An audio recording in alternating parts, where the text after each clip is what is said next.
नमस्कार दोस्तों, मेरे जीवन को राजस्थान में किंचित मात्र भी खतरा हुआ तो इसके लिए सचिन पायलट को जिम्मेदार कहूंगा। अगर गाड़ी का शीशा फूट जाता, कुछ युवाओं को जिस तरह से भड़काकर मेरे खिलाफ किया गया है, प्रदर्शन करवा रहे हैं, हमले करवा रहे हैं, तो इसके लिए मैं सचिन पायलट को जिम्मेदार कहूंगा। सचिन पायलट अपनी पार्टी में परेशान है, पहले अपनी पार्टी से तो लड़ लें। वे स्पेंट फोर्स हैं, यह बात मैं साबित करूंगा। यह बात किसने कही? यह बात कही है भाजपा के प्रभारी राधा मोहन दास अग्रवाल ने। इस देश का लोकतंत्र आपको राजनीतिक रूप से लड़ाई लड़ने का अधिकार देता है और मेरे खिलाफ भी लड़ाई लड़ने का अधिकार देता है, वहां तक तो चलता है। लेकिन रात को घेर करके नौजवानों के साथ आप सोचेंगे कि हम गाड़ी पर आक्रमण करेंगे। मान लीजिए शीशा टूट गया होता तो? इस राजस्थान में रहते हुए आज के बाद मेरे जीवन पर अगर किंचित मात्र भी खतरा आता है तो मैं उसके लिए सिर्फ और सिर्फ सचिन पायलट को जिम्मेदार मानूंगा। राजनीति का ये कोई तौर तरीका नहीं है। मैं आग्रह करता हूं अपनी लड़ाई के तौर तरीके पर वो विचार करें, लड़ें, मजबूती के साथ लड़ें, लोकतांत्रिक तरीके से लड़ें, सैद्धांतिक तरीके से लड़ें, राजनीतिक रूप से हम लोगों को परास्त करें। दोबारा अगर इस प्रकार की गतिविधि हुई तो हमारे भारतीय जनता पार्टी के कार्यकर्ताओं के भी धैर्य की सीमा है। और मैंने तो अभी कुछ कहा ही नहीं है।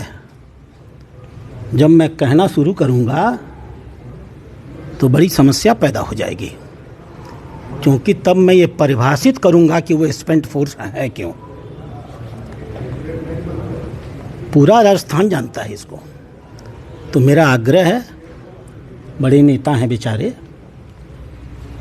परेशान हैं, मैं जानता हूं, अपनी पार्टी में ही परेशान हैं। अपनी पार्टी में लड़ लें पहले, फिर दूसरी पार्टी से लड़ लेंगे। धन्यवाद। दरअसल यह बात इसलिए आई है कि आपको याद होगा कि 2 दिन पहले राधा मोहन दास अग्रवाल ने कहा था कि सचिन पायलट गुजरे जमाने की बात है, वे स्पेंट फोर्स हैं और अशोक गहलोत की कपाल क्रिया होनी बाकी है राजनीति में। इसके बाद में कांग्रेस के कार्यकर्ताओं ने कई बयान राधा मोहन दास अग्रवाल के खिलाफ दिए। यहां तक तो ठीक था, राजनीतिक लड़ाई थी, राजनीतिक लड़ाई में बयानबाजी चलती है। लेकिन अचानक यूथ कांग्रेस ने राधा मोहन दास अग्रवाल का हर जगह विरोध करने का निर्णय ले लिया और यह विरोध शुरू हो गया। ऐसे में जहां राधा मोहन दास अग्रवाल अपने बयानों को लेकर लोगों के निशाने पे थे, तो यूथ कांग्रेस ने उस पूरी बाजी को ही पलट दिया। जो फायदा राधा मोहन दास अग्रवाल के बयानों से कांग्रेस को मिल सकता था, वह फायदा नुकसान में बदल गया। दरअसल 2 घटनाएं ऐसी हुई जिसे लेकर अब यूथ कांग्रेस के नेताओं के निशाने पर ही आती दिख रही है। दरअसल यूथ कांग्रेस के अध्यक्ष हैं अभिमन्यु पूनिया। वे सचिन पायलट के समर्थक हैं और सचिन पायलट के समर्थक होने के नाते उन्होंने मीडिया से कहा कि राधा मोहन दास अग्रवाल ने कांग्रेस नेताओं के खिलाफ जो अनर्गल बयानबाजी की है उसका विरोध यूथ कांग्रेस करेगी और इसमें कहीं कोई गलती नहीं है।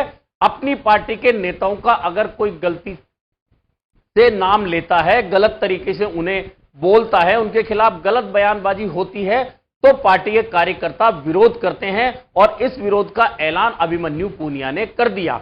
अब विरोध किस तरह से होगा, यह रूपरेखा तय नहीं हुई और इसमें 2 गलती यूथ कांग्रेस ने सीधे सीधे कर दी। पहली गलती तो यह कि यूथ कांग्रेस के 5-7 कार्यकर्ता, जी हां, संख्या 5 से 7 थी, अति उत्साह में भाजपा कार्यालय के अंदर घुसने के लिए वहां पहुंच गए। अब वो पुलिस ने रोक दिया और बाहर पुतला जला के आ गए, शाही फेंक कर आ गए। शाही फेंकी राधा मोहन दास अग्रवाल के पोस्टरों पर, क्योंकि नए प्रभारी हैं तो उनके स्वागत में भाजपा कार्यालय पर पोस्टर लगे। वे अति उत्साही यूथ कांग्रेस के 5-7 कार्यकर्ता थे जिन्होंने राधा मोहन दास अग्रवाल के पोस्टरों के ऊपर होर्डिंग्स पे शाही फेंक दी। वो तो गनीमत रही कि पुलिस थी और ये 5-7 कार्यकर्ता वापस लौट आए, क्योंकि जब इस बात की खबर भाजपा के कार्यकर्ताओं को लगी तो अंदर से वे भी लाठियां लेकर गेट तक आ गए थे। तब तक ये 5-7 कार्यकर्ता यूथ कांग्रेस के थे, वे वहां से रवाना हो चुके थे। अन्यथा आप सोच सकते हैं कि सीधी भिड़ंत होती तो नुकसान किसका होता। वहां यूथ कांग्रेस का जो नाम जिस तरह से वे अति उत्साही कार्यकर्ता खुद को बड़े नेता बनाने के लिए गए थे, हो सकता है कि वहां स्थितियां दूसरी बन जाती। दूसरी घटना उदयपुर में हुई, जहां रात के समय राधा मोहन दास अग्रवाल की गाड़ी के आगे यूथ कांग्रेस के कार्यकर्ता आ गए। उन्होंने काले झंडे दिखाए। काले झंडे दिखाने तक कोई दिक्कत नहीं होती है, राजनीति में ऐसे विरोध प्रदर्शन चलते हैं। उसके बाद राधा मोहन दास अग्रवाल की गाड़ी के ऊपर स्याही फेंकी गई और गाड़ी के ऊपर चढ़ने के लिए नजदीक आ गए। वो तो सुरक्षा कर्मियों ने कहीं मामला बीच बचाव करके उन्हें अलग कर दिया। लेकिन इस घटना के बाद में जो फायदा कांग्रेस के पक्ष में राधा मोहन दास अग्रवाल के बयानों का जा रहा था, वह उल्टा हो गया। राधा मोहन दास अग्रवाल को भी हमलावर होने का मौका मिल गया और उन्होंने कह दिया कि यदि राजस्थान में मेरे जीवन को किंचित मात्र भी खतरा हुआ तो उसके लिए मैं सचिन पायलट को जिम्मेदार कहूंगा। सचिन पायलट अपनी ही पार्टी में परेशान हैं और पहले वे अपनी पार्टी से तो लड़ लें, उसके बाद राजनीतिक रूप से अगर मेरे पे कोई हमला बोलना है तो राजनीतिक रूप से मेरे पे हमला कीजिए, कोई दिक्कत नहीं, राजनीति में हमला होता है। लेकिन इस तरह से रात्रि के समय मेरी गाड़ी पर हमला करना और अगर गाड़ी का शीशा टूट जाता, कुछ हो जाता तो उसकी जिम्मेदारी पूरी तरह से सचिन पायलट की होती। यह कहा है राधा मोहन दास अग्रवाल ने। इसके अलावा उन्होंने एक चेतावनी भी दे दी है कांग्रेस के कार्यकर्ताओं को और कह दिया है कि कब तक भाजपा का कार्यकर्ता सहनशील बनकर बैठा रहेगा अगर इस तरह की घटनाएं हुई तो। यानी कि राधा मोहन दास अग्रवाल ने बहुत स्पष्ट रूप से कह दिया है कि सीधे सीधे अगर इस तरह की घटनाएं नहीं रुकी तो फिर भाजपा का कार्यकर्ता भी जवाबी रूप से इसी तरह की कार्यवाही कर सकता है। यानी कि सीधे टकराव के रास्ते की बात भाजपा और कांग्रेस के बीच में कर दी है। अब आप समझिए कि राजस्थान में 6 विधानसभा उपचुनाव होने हैं और 6 में से 3 सीटें जो कांग्रेस के पास थी फिर कांग्रेस के हिस्से में आ सकती हैं। 3 सीटें हैं जिनमें से 1 भाजपा के खाते में थी, 2 इंडिया गठबंधन के खाते में थी। अब अगर इस तरह का माहौल बनता है और भाजपा के प्रभारी पर यूथ कांग्रेस या कांग्रेस के कार्यकर्ता इस तरह के हमले करते हैं या उनका विरोध इस स्तर पर जाकर करते हैं या भाजपा कार्यालय में घुसने की कोशिश करते हैं तो ध्यान अब राधा मोहन दास अग्रवाल के बयानों पर नहीं होगा, यूथ कांग्रेस और कांग्रेस कार्यकर्ताओं की इन हरकतों पर जाएगा लोगों का। इसका फायदा भाजपा बखूबी उठाना जानती है। दरअसल अब स्पेंट फोर्स हैं सचिन पायलट, यह बात उन्होंने फिर दोहराई है राधा मोहन दास अग्रवाल ने और यह भी कहा है कि वे स्पेंट फोर्स किस तरह से हैं यह बात मैं साबित भी कर दूंगा। दरअसल स्पेंट फोर्स बोलते हैं बीती हुई ताकत को। अब सचिन पायलट अगर बीती हुई ताकत है और राधा मोहन दास अग्रवाल कह रहे हैं कि मैं इसे साबित भी कर दूंगा, अब वे कब करेंगे यह तब पता पड़ेगा कि आखिरकार सचिन पायलट बीती हुई ताकत कैसे हो गए। संयम से किया है, मर्यादापूर्ण भाषा से किया है, विरोधियों का सम्मान करना, अपने प्रतिद्वंदी को इज्जत देना, संयम और मर्यादा की सीमा को नहीं लांघना, ये हमारी राजनीति का परिचय है। अरे राजस्थान है साथियों, ये तो अतिथि देवो भव की भूमि है, जो भी आएगा उसका स्वागत है। प्यार मोहब्बत का इतिहास रहा है, वाणी में विनम्रता रखनी चाहिए, लोगों को सम्मानपूर्वक संबोधन करना चाहिए।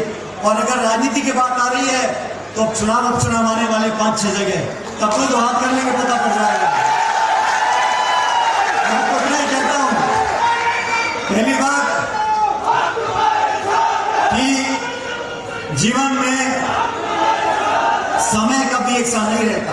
अब एक बहुत राजनीतिक बात है, इंपॉर्टेंट बात है कि आखिरकार पहला जो उनका बयान था वह अशोक गहलोत और सचिन पायलट पर था, लेकिन अति उत्साही कार्यकर्ताओं के बाद में अब उनका निशाना सीधे सीधे सचिन पायलट पर आ गया है। अब सचिन पायलट उत्तर प्रदेश से आने वाले हैं, हालांकि राजनीतिक शुरुआत उनकी राजस्थान से हुई और अभी भी राजस्थान में वे राजनीति कर रहे हैं, लेकिन उनका मूलतः राजनीतिक रूप से नहीं लेकिन पैतृक रूप से उन्हें उत्तर प्रदेश का ही कहा जाता है, क्योंकि उत्तर प्रदेश ही उनका गांव है। राजेश पायलट भी उनके पिता थे जो उत्तर प्रदेश से निकल कर आए, लेकिन उसके बाद वे राजस्थान के साथ में हिंदुस्तान की राजनीति में छा गए और राजस्थान के लोगों से उनका नाता राजेश पायलट का इस तरह से जुड़ा कि आज भी राजेश पायलट को उसी श्रद्धा के साथ में लोग याद करते हैं। अब स्पेंट फोर्स को लेकर जिस तरह के बयान राधा मोहन दास अग्रवाल के आए हैं, तो निश्चित है कि अगर बीती हुई ताकत सचिन पायलट को बताएंगे तो सचिन पायलट के समर्थकों को यह कैसे पसंद आएगी। किसी भी नेता के समर्थक होंगे तो अपने नेता को अगर कोई कमजोर बताएगा तो वह उसे बर्दाश्त कैसे करेंगे। लेकिन यहां अति उत्साह दिखा गए यूथ कांग्रेस के कार्यकर्ता, और जो फायदा भाजपा के प्रभारी के बयानों का कांग्रेस को मिल सकता है, मिल सकता था और मिल रहा था। लोग चर्चा कर रहे थे कि ये क्या प्रभारी है भाजपा के जो इस तरह की भाषा का इस्तेमाल कर रहे हैं, अशोक गहलोत के खिलाफ कपाल क्रिया की बात कर रहे हैं, सचिन पायलट को गुजरे जमाने की बात कर रहे हैं। और अब जिस तरह 2 दिन के घटनाक्रम हुए उसके बाद राधा मोहन दास अग्रवाल दोबारा फ्रंट पर आकर खेलने लगे हैं और कह दिया है कि मेरे जीवन को किंचित मात्र भी खतरा हुआ तो सचिन पायलट जिम्मेदार होंगे। अब आप सोचिए ये कितना बड़ा बयान है कि यदि किसी प्रदेश में किसी पार्टी की सरकार है और उस प्रभारी की ओर से यह कहा जाए कि उनके जीवन को किंचित मात्र भी खतरा हुआ, तो 2 निशाने, एक तो उस सरकार पर निशाना साध जाते हैं वे जहां जिस पार्टी के वे प्रभारी हैं, कि जीवन में अगर उनमें खतरा होता है तो सरकार भी उतनी ही जिम्मेदार हो जाती है, क्योंकि सरकार जिस पार्टी की है उसी पार्टी के प्रभारी राधा मोहन दास अग्रवाल हैं, यानी कि राजस्थान के प्रभारी हैं और राजस्थान में इस वक्त भाजपा की सरकार है। हां, राजनीतिक रूप से वे सचिन पायलट पर निशाना साधते हुए कह रहे हैं कि मेरे जीवन को खतरा हुआ तो सचिन पायलट जिम्मेदार होंगे। अब सचिन पायलट और राधा मोहन दास अग्रवाल के बीच में कौन सी राजनीतिक प्रतिद्वंदिता है यह तो पता नहीं, लेकिन चूंकि यूपी से आते हैं राधा मोहन दास अग्रवाल, ऐसा कौन सी बात उनके पास है जिसे वे कह रहे हैं कि मैं स्पेंट फोर्स सचिन पायलट हैं, यह मैं साबित कर दूंगा। कुल मिलाकर राजस्थान में जो 6 विधानसभा उपचुनाव होने वाले हैं उससे पहले जो प्रभारी राजस्थान में आए हैं उनके बयान राजेंद्र राठौड़ से लेकर शुरू हुए, अशोक गहलोत और सचिन पायलट तक आए, और अब उनका एक वीडियो और आ गया है। उस वीडियो जो वायरल हुआ है उसमें तो वे सीधे सीधे मुख्यमंत्री भजनलाल शर्मा को कुछ कहते हुए नजर आ रहे हैं। दरअसल वह वीडियो छोटा सा है, हो सकता है क्लिप काटकर दिखाया गया हो, किसी अन्य भाषण या बयान में से दिखाया गया हो, जिसमें वे कह रहे हैं कि मुख्यमंत्री भजनलाल शर्मा जी की नाक मत कटवा देना, इन्हें सुर्पणखा मत बनने देना। अब यह बात वे निश्चित तौर पर राजस्थान के 6 विधानसभा उपचुनाव की हार जीत को लेकर कह रहे हैं कि यदि यहां 6 विधानसभा उपचुनाव में से भाजपा अगर एक भी सीट नहीं जीतती है तो फिर उसका असर राजस्थान के मुख्यमंत्री पर भी पड़ेगा भाजपा संगठन के साथ में। और इनका यह बयान कि मुख्यमंत्री की नाक मत कटवा देना, भजनलाल शर्मा को सुर्पणखा मत बना देना, यह भी अब वायरल हो रहा है। कुल मिलाकर राधा मोहन दास अग्रवाल राजस्थान के जब से प्रभारी बने हैं तब से मीडिया का पूरा फोकस उन्होंने अपने ऊपर ले लिया है। वह चाहे राजेंद्र राठौड़ के खिलाफ दिया गया बयान हो, वह चाहे अशोक गहलोत के खिलाफ दिया गया बयान हो, वह चाहे सचिन पायलट को बार बार स्पेंट फोर्स कहने की बात हो, और अब खुद के खतरे को लेकर सचिन पायलट पर निशाना साधने की बात हो, और अब यह मुख्यमंत्री भजनलाल शर्मा की नाक मत कटा देना, इन्हें सुर्पणखा मत बना देना, यह बयान हो। कुल मिलाकर सारा फोकस अब राधा मोहन दास अग्रवाल पर आ गया है। अब कोई सोची समझी रणनीति के तहत राधा मोहन दास यह बयान दे रहे हैं, या फिर कहीं ना कहीं उनकी जबान लड़खड़ा रही है, या फिर उनकी भाषा ऐसी है कि वे इसी भाषा में बोलते हैं। लेकिन कुल मिलाकर अभी तो राजस्थान में राजनीतिक केंद्र पूरी तरह से राधा मोहन दास अग्रवाल बन गए हैं। अब देखना यह है कि इनके बयानों के दूरगामी असर कहां और कितने होते हैं। अभी के लिए इतना ही, फिर मिलेंगे नए मुद्दे पर चर्चा के।